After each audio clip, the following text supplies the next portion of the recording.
when it comes their term to read. Okay. Hello, Artful Dodgers, and best of luck.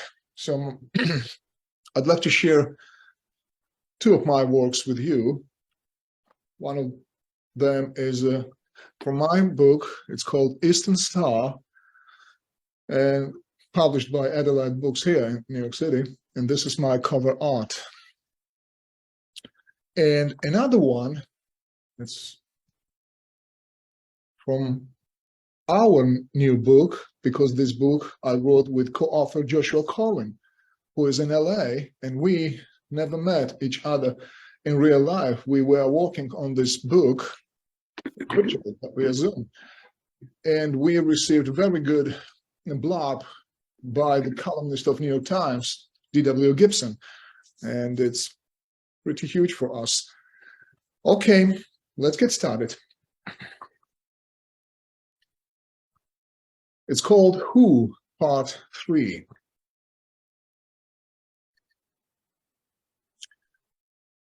Who would have thought you were Earth in heaven? You're better, I'm convinced. Despite everything, despite the rules, despite the laws of the universe speechless, you spurred yourself into life. Who would have foreseen supernova shadows along our smile's narrow edge?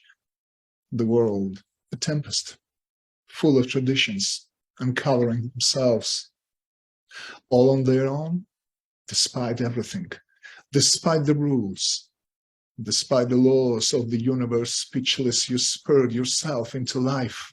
Who would have glimpsed out words and pulled presentiments from the mirror, afraid of wings of words, reveal themselves as gifts, storms, memories, to spread me out against the whiter sky, where the sky's sound is eternally perfect in its imperfection.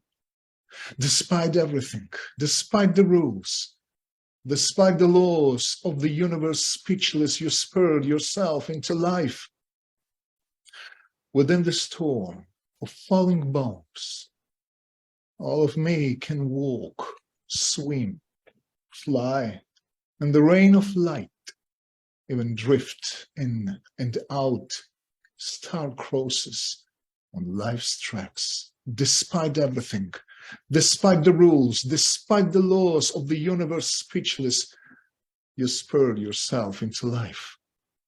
Who would have dreamt you kissed my spirit with suffering grace? You are better, and even more, you're closer.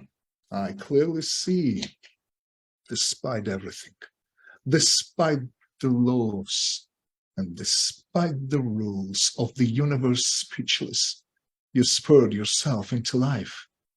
And I feel that all of me deeply belongs to this presentence, and presentiment, and present, in the holy shrine of now.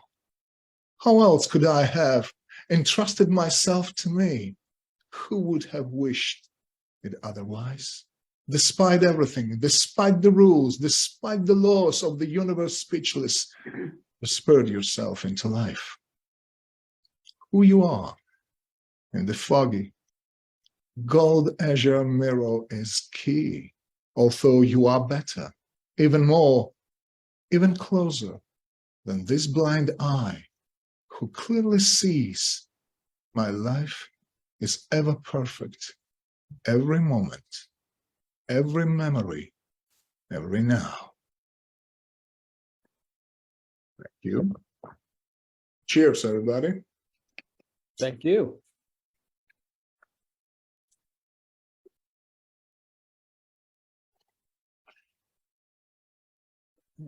This work called I See, and in Georgian language, I See means dawn. So there is a double meaning as well as it was in that book. I see. When I go out of the New York subway, especially through Avenue H by the Q train in Brooklyn, I hear ocean, always. I hear ocean, the sounds of thoughts, the sounds of wishes and expectations, the sounds of noise and calmness. I hear solitude.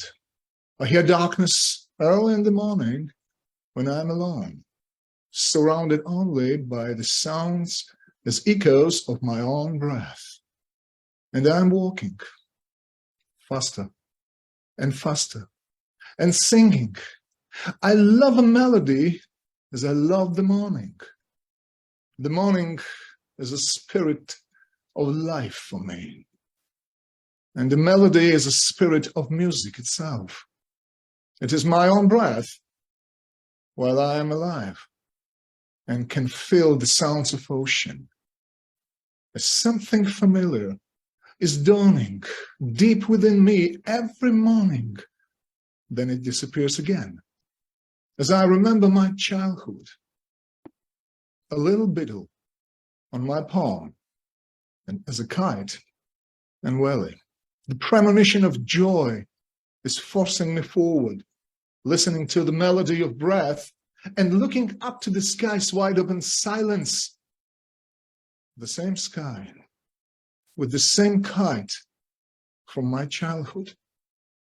I see we are immortals. I see the fireflies are rushing to meet the dawn. I see the tears are rushing to meet the calmness. The tears always are the words without letters. A newborn baby always tells the truth without any word, right in mother's heart, right in anyone's heart, like the rivers also are rushing to meet the sea. The flood invites my spirit. I see the tears are becoming the ambassadors of life. I see the crystal clear ambassadors of future. When the words are rushing to meet silence, the universe kiss on our thoughts. Thank you. Thank you.